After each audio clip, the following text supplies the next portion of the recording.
Yo estuve celebrando la Santa Misa a las 7 de la mañana en punto, por lo menos 3 años seguidos, yo creo. Bueno, siempre la celebré a las 7 en Roma, pero primero tuve una capellanía y luego 3 años seguidos por lo menos la celebré en San Pedro y sobre el altar donde estaba el cuerpo del Beato Inocencio XI, que fue el Papa que instituyó la fiesta del dulce nombre de María, porque se venció al turco en la batalla de Viena en 1689, el 12 de septiembre. Y bueno, total, que a ese santo que había beatificado Pío XII, luego lo trasladaron a otro altar, porque allí fue San Juan Pablo II, y yo ya me quedé sin altar, porque allí afluyeron las peregrinaciones y ya era imposible celebrar allí ni a las 7 ni a las 8, nada más que reservándolo un mes antes. Y bueno, pues celebraba allí. Y después me iba a hacer la oración al sagrario. Y después, antes de salir siempre, pasaba yo por la Pietà de Miguel Ángel, rezaba un rato, miraba a la Virgen, unos días le decía el Stabat Mater, otros días un acordaos, otros días me quedaba mirándola y ya está. Y luego miraba para arriba, sobre todo si iba alguien y yo le enseñaba a San Pedro, siempre le enseñaba 2 o 3 cosas que casi nadie sabía y no se solían enseñar, y una era esta. En la cupulita de la capilla de la Pietà, según se entra a mano derecha, pues hay unos ángeles, es como un rompimiento de gloria, y unos ángeles llevando la cruz, como la apoteosis de la Santa Cruz. Y hay unos angelotes ingenuos, regordetes, y las nubes y la cruz, no hay más, y ni menos. Y entonces tiene esa bóveda, esa cupulita, un efecto óptico, que tú te vas al extremo derecho de la balaustrada de mármol que te separa de la capilla de la Pietà, te vas al extremo derecho y ves la cruz totalmente en oblicuo, en diagonal, inclinada hacia ti, que viene hacia ti totalmente. Te vas al centro, la cruz la ves derecha completamente sobre tu cabeza, en vertical. Te vas al extremo izquierdo, la oblicuidad se vuelve en esa dirección. Y era una cosa muy llamativa. A mí no me lo enseñó nadie, pero un día me dio por mirar, me moví un poco, dije, esto es raro, y efectivamente son efectos ópticos que se producen.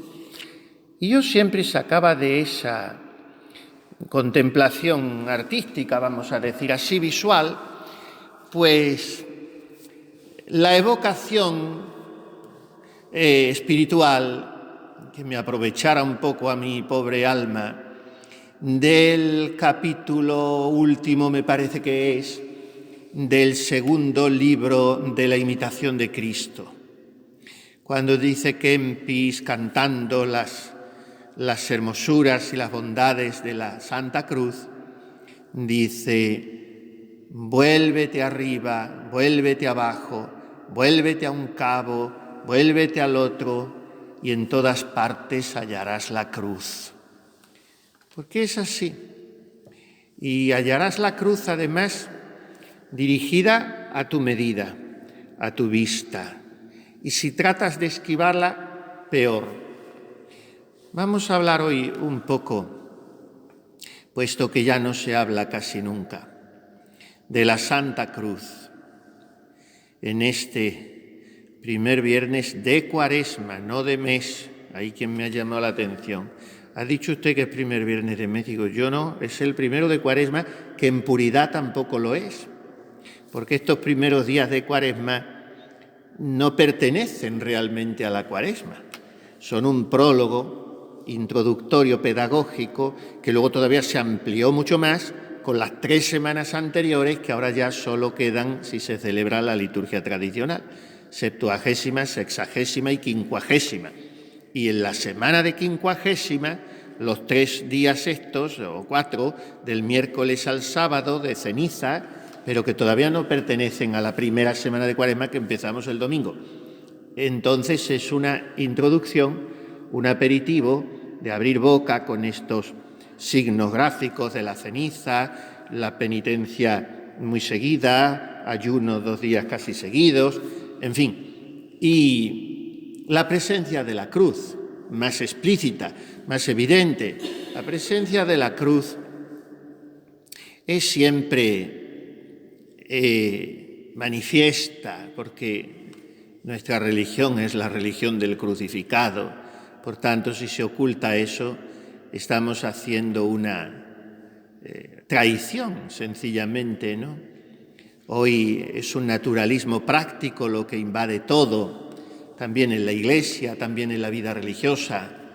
Hay horror a la penitencia, hay alergia a todo lo que suponga cruz, y todo se envuelve bajo el señuelo porque es una trampa, porque en sí es bueno, pero claro, de la manera que se aplica no es bueno. Todo se envuelve en el desarrollo de la personalidad y en todas esas cosas que cuanto más se cacarean, menos verdad son, pero que en definitiva lo que están haciendo es poner entre paréntesis algo tan evangélico y tan netamente cristiano como es la abnegación, o sea, el negarse a sí mismo, que esto es el espíritu de cruz.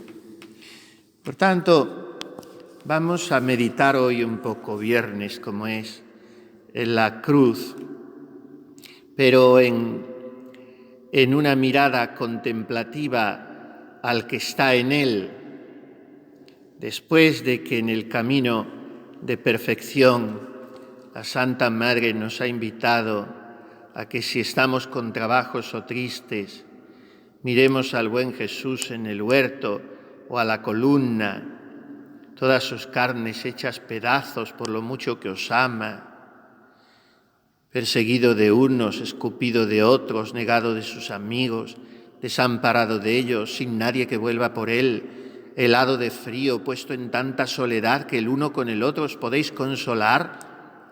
Después de habernos presentado con ese grafismo tan expresivo que tiene ella, algunos pasos de la pasión, ya al fin dice: miradle cargado con la cruz, que aún no le dejaban hartar de huelgo. Miraros a él con unos ojos tan hermosos y piadosos, llenos de lágrimas, y olvidará sus dolores por consolar los vuestros, solo porque os vais vos con él a consolar y volváis la cabeza a mirarle. O sea, subir al Calvario es tener asegurado consuelo por consuelo. Yo lo doy y recibo más del que doy. Ese consolar a Jesús, que era la aspiración suprema de aquel niño Francisco de Fátima y que lo profundizaba con la luz del cielo que recibieron, ese consolar a Jesús, que teológicamente no es exacto en estricta teología. Dios no sufre, ya lo sabemos, pero en fin, una cosa es el sufrimiento, digamos así, metafísico de Dios, que esto no existe, y otra cosa es su dolor psicológico ante el pecado, ante nuestra falta de correspondencia, ante tantas cosas. Y eso es lo que vamos a reparar y a consolar nosotros. Y entonces, cuando yo voy a consolarle, él me consuela a mí. Llegado a este punto, es el capítulo 26 del Camino, dice la Santa Madre, estalla, como tantas veces le pasa, en una oración. Oh Señor del mundo, verdadero esposo mío, le podéis decir si se os ha enternecido el corazón de verle tal, que no solo queráis mirarle, sino que os holguéis de hablar con él. No oraciones compuestas, sino de la pena de vuestro corazón, que las tiene él en muy mucho. Tan necesitado estáis, Señor mío y bien mío, que queréis admitir una pobre compañía como la mía, y veo en vuestro semblante que os habéis consolado conmigo. Pues ¿cómo, Señor, es posible que os dejan solo los ángeles y que aún no os consuela vuestro Padre? Si es así, Señor, que todo lo queréis pasar por mí, ¿qué es esto que yo paso por vos? ¿De qué me quejo? ¿Que ya he vergüenza de que os he visto tal? ¿Que quiero pasar, Señor, todos los trabajos que me vinieren y tenerlos por gran bien, por imitaros en algo? Juntos andemos, Señor. Por donde fuereis, tengo de ir, por donde pasareis, tengo de pasar. Esta es la pregunta que tenemos que hacernos muchas veces en nuestro examen. Las carmelitas descalzas tienen 2 veces examen al día. Yo ahora veo que son muy pocas las comunidades, por no decir ninguna, por donde yo paso y oigo por fuera las cosas, que tienen el tiempo que tienen que tener, que son 7 minutos y medio cada vez. Eso antes era muy milimétrico porque es 1/4 de hora de examinación de la conciencia al día, dice la Santa Madre, que era en eso, como en tantísimas cosas, muy hija de la compañía. Y San Ignacio en eso era inflexible, en el examen de conciencia. Pero no sé por qué cosas se hace pesado el examen de conciencia. Esto nos pasa a todos. Y claro, si se te hace pesado 2 o 3 minutos, pues no digamos 7 y medio. Y cuando yo he dado ejercicios a los sacerdotes y rezamos las completas, y digo cada día lo lleva uno, el rezo, pues es que ni 3 Aves Marías de examen. Ahora con unos que estuve digo, ¿pero qué examen se puede hacer de conciencia? Es imposible. A lo mejor 7 minutos y medio es mucho, pero en fin, siquiera 5 minutos. Bueno, voy a lo siguiente. A que en el examen, a lo mejor, pues un poco enojoso repasar la jornada o volver sobre las cosas, pero ese tiempo, algunas monjas les he dicho yo que me han venido con esta cantinela de que es el examen y no sé, hay cosas que a todo el mundo somos iguales, nos suelen costar las mismas cosas.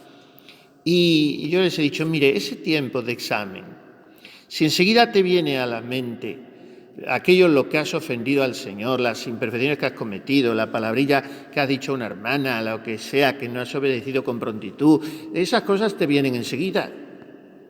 Pero primero, no te quedes ahí en el hecho, sino aprovecha ese examen para desenterrar las raíces. ¿Esto por qué me sucede a mí con tanta frecuencia? O mejor dicho, ¿por qué me sucede siempre? Una monja que tiene el vicio de la impuntualidad, por ejemplo, o de disculparse siempre, que tiene a flor de labios la disculpa porque no habrá leído el capítulo del Camino de Perfección, del gran bien que hay en no disculparse cuando os veáis condenar sin culpa. No, pero hay muchas que tienen a flor de labios la disculpa o que busca un poco lo mejor que puede, las cosas que ponen al uso común, yo qué sé, cada una sabrá. Bueno, pues hay que ir a la raíz, porque siempre lo mismo, y me confieso de esa cosa, y en el examen esa cosa, pero vete a la raíz y arranca el raigón, porque si no, eso va a seguir pasando, y la raíz es que tienes una pasión de pereza que no vences, o de juicio propio, o eres un poco mentirosilla y envuelves las cosas y las adornas para traer a tu terreno la verdad y cuando llega al terreno tuyo ya no es verdad. En fin, yo qué sé. Hay que ir a la raíz, eso por un lado. Y por otro, el examen, si se hace un poco pesado, lo que sea, pues es un tiempo precioso. Esos 5 o 6 minutos por la mediodía y por la noche, es un tiempo precioso para tenerlo destinado, además del examen, a hacer actos de reparación, actos de desagravio. Porque eso es necesario tener un tiempo diputado al día para eso, porque hay que desagraviar mucho al corazón de Jesús. Y en el examen hay una cosa que de modo recurrente yo me puedo preguntar. ¿Qué es esto que se pregunta la Santa Madre? ¿De qué me quejo? ¿De qué me quejo? Y de aquí saldrán muchos de los raigones, como decimos, de mis defectos o pasiones dominantes. ¿De qué me quejo? Porque es muy fácil que haya ya una costumbre de queja admitida y por tanto no registrada en la conciencia, aunque sea una queja no exteriorizada. Un sacerdote santo al que yo conocí, ya es venerable, decía, y yo lo recuerdo esto muchísimo y me lo tengo que aplicar por mis pecados, claro, tantas veces, quejarse es quejarse de Dios. Sea de lo que sea que te quejes, te estás quejando del plan de Dios sobre ti.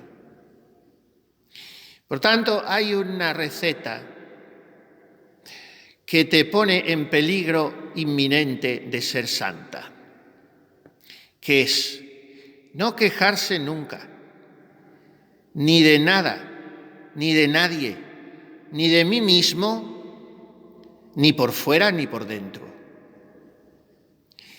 Y si todavía esa serie de consideraciones no te valen, pues entonces poned los ojos en el crucificado y haráseos todo poco. A mí me parecen un horror la mayoría de los llamados himnos que trae el breviario español, que es uno de los peores que hay, porque, por ejemplo, la versión hispanoamericana trae unos himnos muchísimo más aceptables. Estos himnos nuestros son de poetas que no pensaron en hacerlos para el rezo y algunos hasta de poeta medio agnóstico. Y en fin, cosas de Lorca, Dios te salve, Anunciación, morena de maravilla, y unas cosas ahí raras, y el vaso que se rompe, y la pelota que se va, y la mariposa que vuela, y el niño que salta, y la vieja que se cae, y las grietas de la pared. Todas esas bobadas.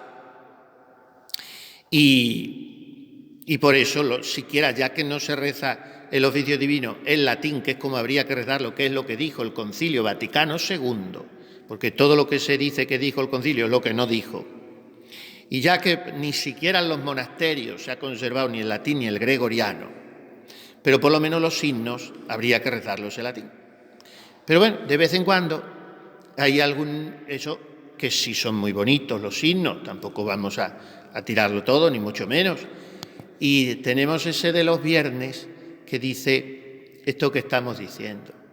¿Cómo quejarme de mis pies cansados cuando veo los tuyos destrozados? ¿Cómo explicarte que no tengo amor cuando tienes rasgado el corazón? Entonces, mirando al crucificado, huyeron de mí todas mis dolencias. Y todas las quejas se ahogan en la boca. ¿De qué me quejo? Conozco una religiosa muy anciana, pero muy chispoleta, tiene 93 o 94 años, pero yo le digo que es eléctrica, porque se levanta a las 5 de la mañana para preparar a los ancianos, ya adelantar un poco el desayuno antes que las otras hermanas, y es muy, muy vivaracha. Y esta religiosa me ha contado a mí que cuando entró en el convento, pues tardó 3 o 4 días o una semana o 15 días, que es lo que se tarda como mucho en que se te caigan los palos del sombrajo cuando entras en un convento. Porque estás viendo que hombres dejé y hombres encontré. Y no se tarda más. Me acuerdo que en un retiro del seminario, un sacerdote también muy santito nos dijo, cuando se va uno a consagrar al Señor, en fin, va a entrar en el seminario, en un noviciado, te parece que vas a ir al cielo y que vas a estar entre ángeles. Cuando llevas allí un poco de tiempo, a veces te da la impresión de que aquello es el infierno Y cuando ya llevas unos años, te das cuenta de que no es ni una cosa ni otra, que es un conjunto de hombres o de mujeres que quieren muy sinceramente servir al Señor y vivir para Él y agradarle, pero que tienen muchas imperfecciones porque son humanos. Y se ha terminado. Bueno, pues las ilusiones a todos, más o menos, se nos han derrumbado. Y si a algunos no se les han derrumbado, pues yo por un lado me alegro muchísimo por él, porque sigue viviendo en esa nube, y por otro lado me da mucha pena porque es tonto perdido. Pero las ilusiones desaparecen y te queda nada más que una, que se llama Jesús. Y esa no te falla nunca. Por eso hay una carta de mi amiga Santa Gema Galgani a su director espiritual, otro santo, el padre Germán de San Estanislao, que está allí junto al otro director espiritual que la hizo sufrir mucho, que era Volpi, Monseñor Volpi, el obispo auxiliar de Luca. Están allí los dos enterrados. Está un par de veces en el santuario de Luca, en una capilla lateral, y ella allí en el altar mayor.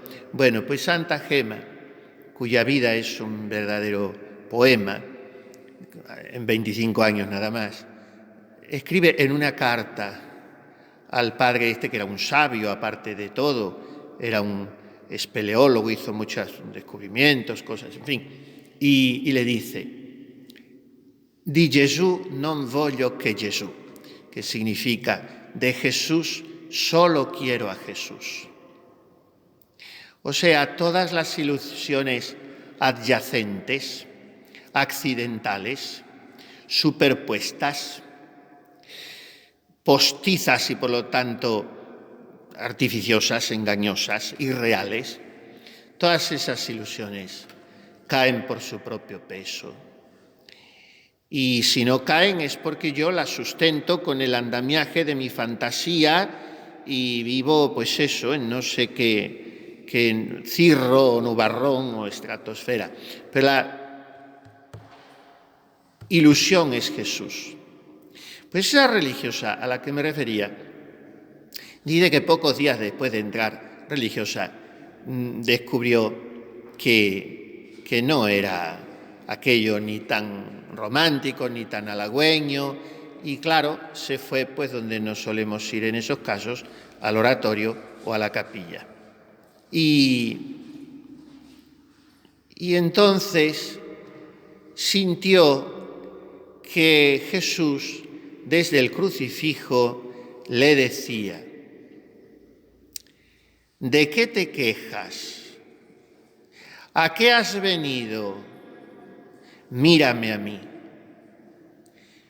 Y dice que en toda su vida religiosa ya con esas 3 palabras ha tenido bastante. ¿De qué te quejas? ¿A qué has venido? Mírame a mí. Este es mi camino. Y por tanto, por donde fuisteis tengo de ir, por donde pasareis tengo de pasar. Leía yo hace un rato las cartas, las hemos leído 1000 veces, ¿no? Porque si no las leemos aquí, ¿dónde las vamos a leer? Las cartas tan breves y tan programáticas del Santo Padre a esta comunidad. Y les dice esa exhortación tan exigente y tan cargada de sentido a la hora de desarrollarla en la vivencia de lo cotidiano. Sigan la mortificación y penitencia, queriendo que les cueste algo este Cristo. Que les cueste algo Cristo, y no siendo como los que buscan su acomodamiento y consuelo, o en Dios o fuera de Él, sino el padecer en Dios y fuera de Él, por Él en silencio y esperanza y amorosa memoria. Esto a la Madre María de Jesús.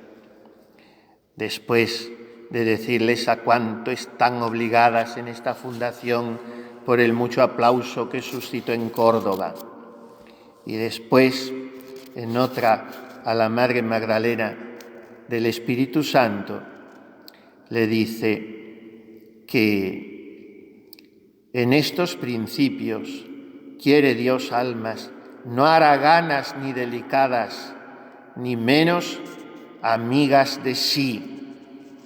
En fin, esta es la doctrina permanente del Santo Padre, que dice que aunque un ángel del cielo viniera a predicaros otra cosa, no le creáis, que es lo mismo que dice San Pablo. Bueno, pues en una carta a una señora, de tantas señoras como estamos viendo que escribía, el padre Ávila le dice que el camino del cielo es la cruz. Y la introduce a esa señora en una imagen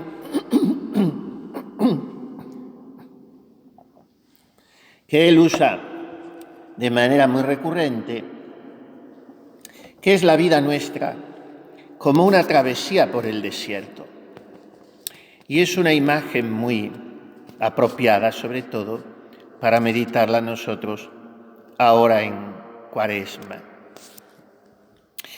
Los que se cansaron en el desierto y se desmayaron por ser el camino largo y duro y los enemigos grandes como gigantes, desagradaron al Señor y fueron de él desechados, porque se contentaban más de haber estado en Egipto en cautiverio que de haber salido tras el Señor por camino áspero.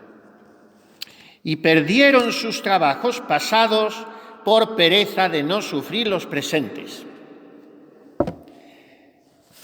Queridas madres y hermanas, pensemos esto muchas veces. Ya lo he dicho varias veces en estos días y lo digo con frecuencia porque me llama mucho la atención descubrirlo en tantas almas consagradas, empezando por la mía. Dejamos lo más y no dejamos lo menos.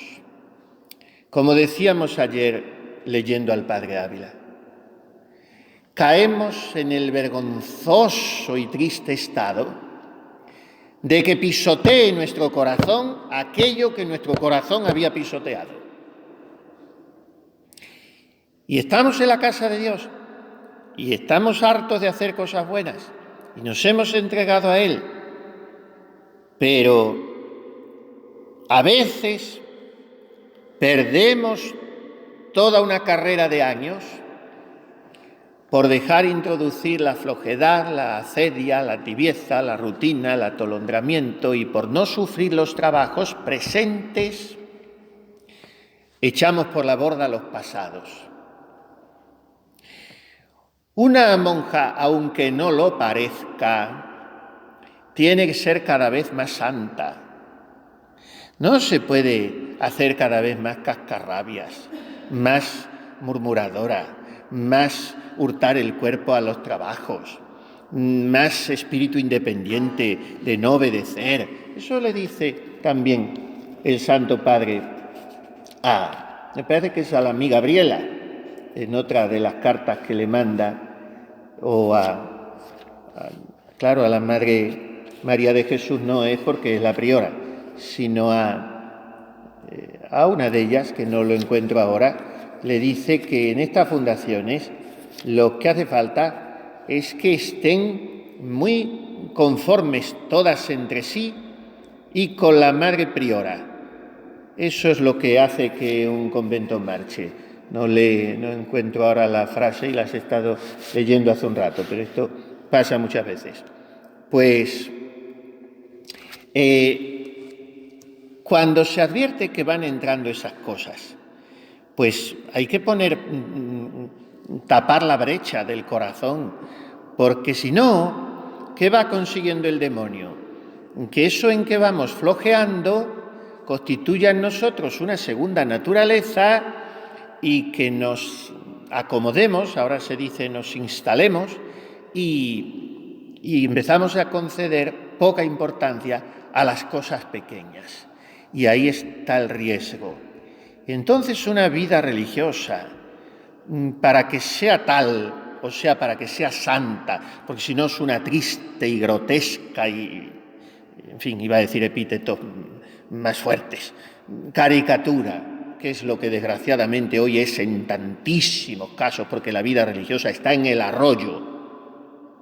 Pues para que una vida religiosa sea lo que tiene que ser, que es reproducción de la vida de Cristo y un mentís al mundo en todo y por todo, y a lo que el mundo dice blanco, yo digo negro, porque yo prefiero la pobreza y el ocultamiento y la humillación y los desprecios como Jesucristo y la mortificación en todo y la obediencia inmolando mi voluntad. Es una vida religiosa, y el que venga a decir otra doctrina, yo no sé de dónde la saca, porque del Evangelio no, ni de la vida de los santos tampoco.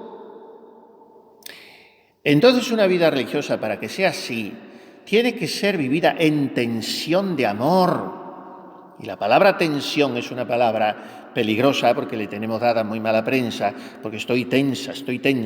Y cuando me dicen estresado ya me pongo enfermo porque no aguanto los barbarismos en nuestra lengua de Cervantes y de Santa Teresa. Echar mano de palabras del extranjero me pone enfermo. Estresado yo no sé lo que es. No sé lo que es. Hábleme usted con el diccionario de la RAE, que es el que yo entiendo. Bueno, pues estoy tensa, te dicen muchas veces. Y bueno, pues esté usted tensa, si es lo que tiene que hacer. Pero tensión de amor, no tensión de nervios, porque eso, ¿de dónde sale? Hombre, que puedas tener un día malo, en fin, no sé, un día o esos 20 minutos malos que tienen todas las mujeres cada cuarto de hora, también puede ser, pero ya esa tensión permanente, ¿de dónde sale? En un convento, no puedo entender. Tengas una temporada de trabajo fuerte, que tengas unas obras, bueno, pues ya para eso está la Madre Priora, que da unos alivios, y que si ve una un poco más eso, pues váyase a descansar. Pero, ¿la tensión de qué? Vivir en paz y tensión de amor. Y cuando se está en esa tensión de amor, es que no se deja aflojar la cuerda, no se deja que se quede flácida, sino que esté tirante el alma en las virtudes, porque si un violín o un arpa, las cuerdas están sueltas, pues no se puede tocar. Para que venga el Espíritu Santo y arranque melodías de mi alma, yo tengo que estar a punto, y esas cuerdas tienen que estar afinadas y tensas. Bueno, pues eso es lo que impedirá que echemos por la borda, por rechazar los trabajos presentes, por pereza, dice Ávila, de no sufrir los trabajos presentes, perder los trabajos pasados. Cuando San Pablo cuenta, dice Ávila, San Pablo, porque es la epístola a los hebreos y siempre se le ha atribuido a San Pablo. Pues cuando en los hebreos, el capítulo 11 casi todo, se detiene en narrar todos los trabajos que pasaron los patriarcas y los profetas, pues lo que se pone de manifiesto es la longanimidad de aquellos hombres, que es fruto del Espíritu Santo. Qué bonita palabra y qué todavía más bonita actitud. Longanimidad es anchurosidad de corazón, alma grande. Es que amiga la Santa Madre era de esto. No os dejéis arrinconar el ánima, que quedaréis inhabilitadas para todo bien. Las cosas del alma se han de considerar con plenitud, anchura y grandeza. Los miedos, los encogimientos, los temores, las cobardías, las pusilanimidades, eso fuera. Fuera, porque te bloquean y te maniatan y ya no estás para nada. Y entonces anchura de corazón es longanimidad. Y entonces vengan penas y vengan bombas y todos los trabajos que Dios quiera, que a mí me ha ensanchado Él el corazón y puedo con todo, no por mí, sino porque todo lo puedo en aquel que me conforta. Por tanto, en los patriarcas y profetas se pone de manifiesto esa longanimidad. Y le dice Ávila, siguiendo con el símil del desierto, a la señora: baste, señora, que el camino que vuestra merced ha caminado ha sido por desierto, Y como dice Jeremías, por tierra de sed y que tiene imagen de muerte. Y paréceme que el desierto no es acabado, mas queda que andar. Y a las veces queda al cabo de la jornada una gran cuesta para subir a la ciudad a donde vamos. Y al cabo de la copa de la purga suele estar lo que más amarga. Y al cabo del cautiverio de Egipto fue la persecución mayor contra el pueblo de Dios que nunca ha sido. Y aunque por una parte de esto desconsolación porque parece agua caliente sobre quemadura y viene sobre tanto cansancio, por otra es cosa que debe consolar, pues tras la cuesta está la ciudad y acabado de beber el suelo de la purga no hay más que beber, y tras la grande persecución de gitanos viene la liberación de la mano poderosa de Dios, y uno es víspera de otro. Los gitanos, ¿sabe que se llaman así? Porque viene de egiptanos. Los egiptos, los de Egipto son egiptanos y de ahí hemos sacado nosotros lo de gitanos. Bueno, pues yo digo por una parte, tengo dos lemas que parece que son contradictorios. Son de dos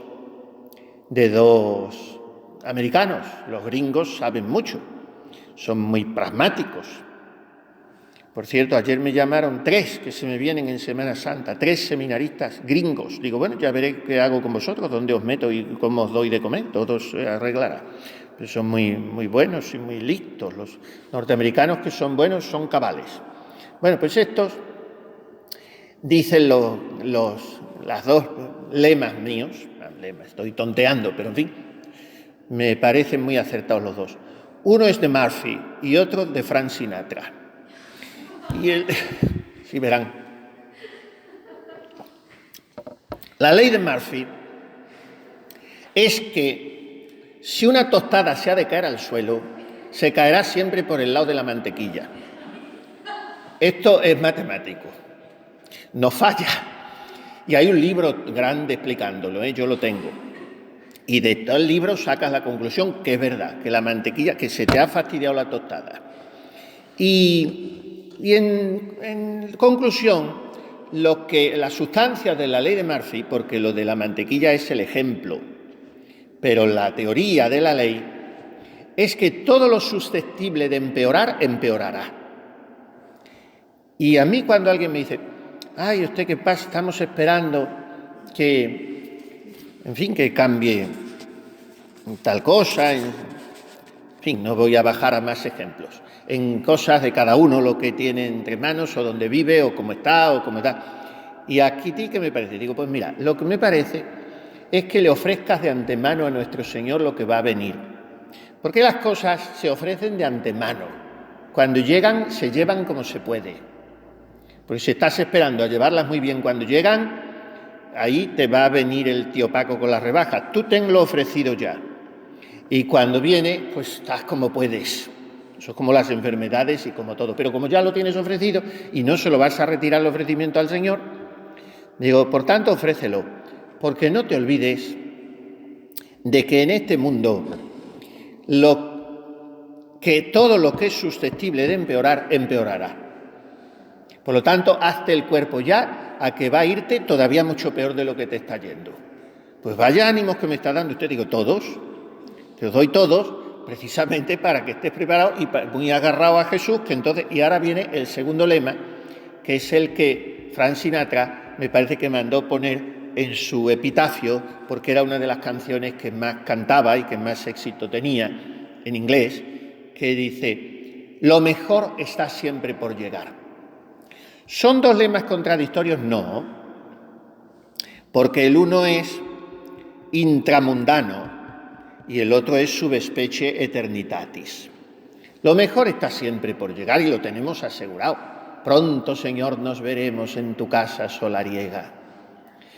Pero mientras llega ese cuándo, pues aquí vamos entre las persecuciones de los hombres y los consuelos de Dios. Por tanto, está avisando el padre Ávila a esta señora, el desierto no es acabado, queda que andar y queda lo más amargo, pero tras esa gran persecución viene la liberación.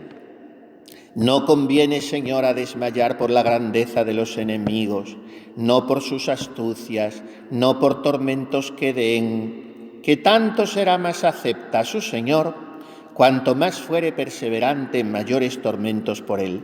En cruz conviene estar hasta que demos el Espíritu al Padre, y vivos. No hemos de bajar de ella por mucho que letrados y fariseos nos digan que descendamos y que se seguirá provecho de la descendida, como decían al Señor. La cruz se tomó por Él y Él la ha ayudado a llevar hasta ahora. Y si alguna vez es tan pesada que hace arrodillar, así también hizo a nuestro Señor. Y no se maravillará Él que nuestra flaqueza arrodille, pues su gran fortaleza arrodilló, lo cual Él quiso hacer para que no desmayasen los flacos, cuando con el peso de los trabajos algunas veces les parece que no pudiendo sufrir tanto, quedan atollados con tristeza y como con alguna desconfianza y sin aquella alegría en el padecer que otras veces. Bien sabe el Señor nuestra masa, bien sabe nuestra mancha, que en la frente la traemos escrita para con Él. No se maravilla de nuestras flaquezas y más ama nuestra humilde confesión de nuestra falta que nuestro engreimiento con la justicia. Padre nuestro es, guía es de nuestro camino. Aunque alguna vez se esconde a los caminantes como la estrella a los reyes, no por eso los dejó, que luego les tornó a enseñar su luz, con la cual se gozaron de gozo nuevo, como quien tenía tristeza por haberla dejado de ver. Santa Teresita habla de la alegría no gustada, de la felicidad no sentida. Santa Teresita a sus 18 o 20 años habla ya de una identificación tal con el sufrimiento que ha logrado encontrar gozo en él y de tal manera, dice ella, que el Señor tendrá que cambiar la disposición de mi corazón en el cielo, puesto que allí no se puede sufrir ya. Y yo he encontrado mi gozo en el padecer y no sufro ya, porque me es dulce todo padecimiento. Esto fue una existencia teologal, como se la ha llamado, la de Teresita, porque es entrar en lo profundo del misterio de la redención y es gozar ese sufrimiento sintiéndose sentada a la mesa de los pecadores, solidarizándose con el tomar sobre sí el pecado de la humanidad como el Cordero de Dios que quita el pecado del mundo.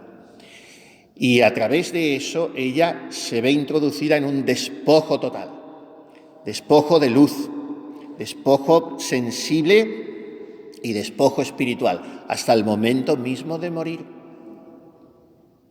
Y en eso encuentras una felicidad no gustada, una alegría no sentida. Por estas mudanzas pasaron los siervos de Dios que ahora reinan con Él, ya con lumbre, ya a oscuras, dice el Padre Ávila. Por tanto, queramos o no, por esta mar hemos de navegar. No huyamos de la guerra. Pensemos qué placer será del demonio si en sus manos nos asiese y qué burla haría de ver que goza él de nuestros trabajos. Y por otra parte, pensemos qué placer daremos al Señor y a sus ángeles en ser fieles en lo que nos puso. Y con cuánto gozo cantaremos las misericordias del Señor para siempre. En el cielo, por habernos librado de las miserias y lazos de aqueste suelo.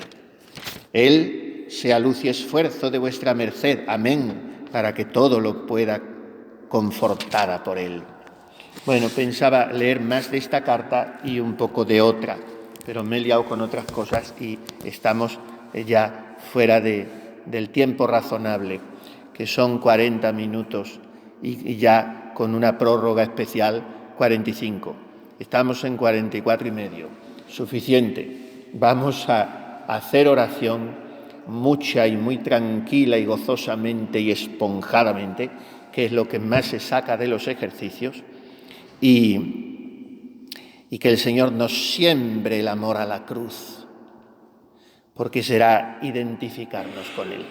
Dios me libre de gloriarme, si no es en la cruz de nuestro Señor Jesucristo, en la cual el mundo está crucificado para mí y yo para el mundo.